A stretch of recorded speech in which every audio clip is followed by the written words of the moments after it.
السلام، واش راكم؟ ان شاء الله كامل تكونوا بخير. مرحبا بكم معايا في فيديو جديد. جبت لكم الوصفه تاع البرغل اكسبريس. هذه ديروها في عينيكم لانكم راكم رايحين تحتاجوها وراح تقدموها مع جميع انواع المشاوي ويجيكم بنين وعلى حبه، ماشي معجن كيما اللي تاكلوه في المطاعم التركيه بدون لحوم وبدون دجاج. تقدروا تاكلوه وحده من البنه تاعو. تبعوا الطريقه خطوه بخطوه وكملوا الفيديو للاخير هكا باش يعني تفهموا مليح الوصفه وما طراطيوش كامل لي ديتاي. صلوا وسلموا معايا على الحبيب مصطفى عليه افضل الصلاه والسلام. اول حاجه جيبوا البرغل تاع الميزان المتوسط. انا شريته هكذا رطل ب 17500.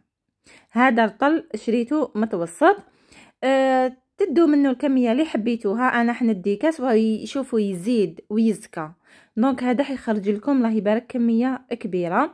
خديت كاس كيما راكم تشوفوا. حنشلو 2 خطرات ولا 3. انا شلتو 3 خطرات بالماء عادي تاع الحنفيه.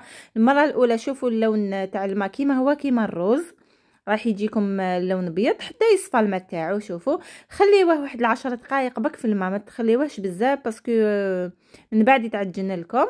صفيوه خليوه يقطر مليح من الماء تاعو. من جهه واحده اخرى نجيب مقله ولا صوتير زيت تكون عندها غطاء وتتغلق مليح. ندير فيها شويه زيت وشويه زبده ولا مارغرين ولا ديروا السمن نص مغرف ولا مغرف صغيره. نجيب حبه بصل متوسطه، لازم تكون مقطعه ماشي اشي وماشي رابي، من الاحسن تكون مقطعه هكذايا الى قطع تكون بزاف صغيره. نقليو هذاك البصل شويه حتى يدبل. نزيد عليه حبه طماطم تكون يعني نفس الحجم تاع الحبه تاع البصل. من الاحسن الطماطم تكون مقشره، قشروها وقطعوها كيف كيف الى قطع صغيره ولا دي بتيدي هكايا صغار. نضيفها على هذاك البصل ونخليها هي تاني تتقلى.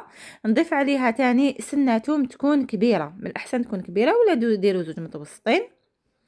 ونخليهم نغطي عليهم نحركهم بيان ونخليهم تاني يتقلاو يعني هذيك الطماطم تدبل وتطلق لي الماء تاعها. حبيت نعاود لكم الفيديو بشرح مفصل، حسيت باللي ما عطيتلوش حقه في الفيديو تاع الدونر كباب باسكو بزاف تعليقات حبوا الوصفه بالتفصيل، وانا حبيت نديرها لكم في فيديو وحده هكا باش كي تحوسوا عليها راح تلقاوها بكل سهوله. بعد ما تقلاو مليح نضيف عليهم مغرف كبيره طماطم مصبره، ما تكونش معمره بزاف. اللي يحبوا الوصفه صحيه استغناو عليها باسكو البرغل صحي ومليح بزاف لاصحاب الريجيم وخير من الارز. نقلي مليح تاني شويه هذيك الطماطم مع باقي الخضار، وانا نحبوه بلا خضره. شوفوا بهذه الطريقه يجيكم بزاف بنين.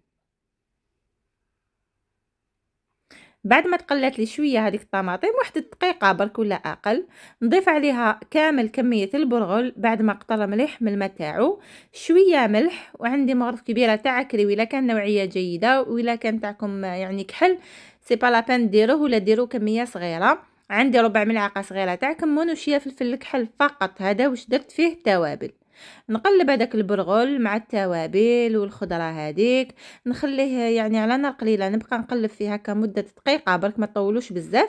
نزيد نكمل نشفو من الماء ولا قعد فيه شويه باسكو انا ما خليتوش قطر يعني مده طويله. وما تبقاوش تخلطوا فيه بزاف البرغل باسكو بالخف يتعجن. نجيب دوكا الماء، كل كاس برغل كاس ناقص اصبع ماء. الروز كاس روز كاس ماء، البرغل نقصوا شويه من كميه الماء باش ما يتعجنش.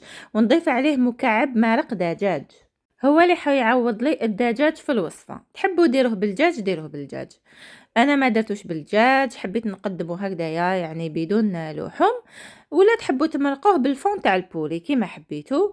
وبالكو كميه الملح تكون كبيره باسكو ديروا في حسابكم باللي الجامبو تاني راهو مالح. هنايا نقلبوا غير 2 تقليبات برك، نغطي عليه على نار بزاف قليله، نخليه حتى يشرب كامل هذاك الماء. انا بدلت له الفرن باسكو هذاك كبير، درته هنا في الفرن الصغير ونقصت له تماما النار وغطيت عليه وخليته حتى يشرب كامل هذاك الماء. شوفوا هنا مازال ما شربش، وريت لكم فقط. نغطي عليه ونخليه ياخذ شويه وقت، هو ماشي كيما الارز ماشي بزاف يا ربي، واحد لربع ساعه هكا كيكون واجد. طفيت عليه وخليته الى لقيته ناقص طياب، ما زيدولوش الماء، طفيو عليه وخليوه دوك يكمل يطيب ويطرى في البخار تاعو. لو كان نزيدوا له الماء راهو رايح يتعجن. ويجي صامت، الماء راهو رايح يصمطو. بهذه الطريقه تجي كل حبه وحدها، ما يجيش معجن ويجي بنين بنين. شوفوا قد ما تاكلوا منه ما تشبعوش، وطايب حتى للقلب، ما يجيش يابس. قبل ما تقدموه غطيو عليه، خليوه يكمل يعني في البخار تاعو، يبقى في البخار تاعو، سواء يكمل ينشف ولا يكمل يطيب. بهذه الطريقه حيجيكم طايب تخي بيان. بعد ما تجوز 4 ساعات روحوا مباشره قدموه، ديجا هو يشد سخانه، ما يحتاج انكم تعاودوا تسخنوه. قد ما يقعد قد ما راح يعني يزيد يشرب ويجي خير وخير. هنايا قدمته كما راكم تشوفوا باش يبان لكم مليح. هو راهو شاد روحو، مي لو كان يعني تخلطوا فيه راح تلقاوه بلي راهو مزربع كل حبه وحدها. لو كان ديروه في البول وتقلبوه وما يعني ما يشدش روحو، اعرفوا بلي راهو يابس وناقص طياب.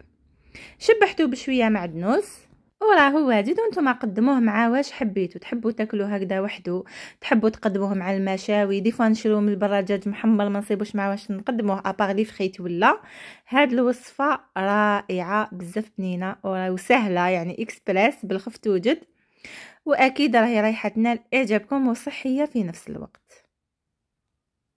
وإلا جربتوا الوصفه بهذه الطريقه ما تنساوش تجوا التعليقات وتقولوا لي رايكم بكل صراحه. ديروا جيم للفيديو، بارطاجيوها مع اي وحده تحب البرغل وما تعرفش كيفاش ديروا. ما تبخلوش عليا بتعليقاتكم اللي نحبها بزاف وتشجعني دائما باش نقدم لكم الافضل، ونقول لكم تبقاو على خير ونتلاقاو في فيديو جديد ان شاء الله. سلام.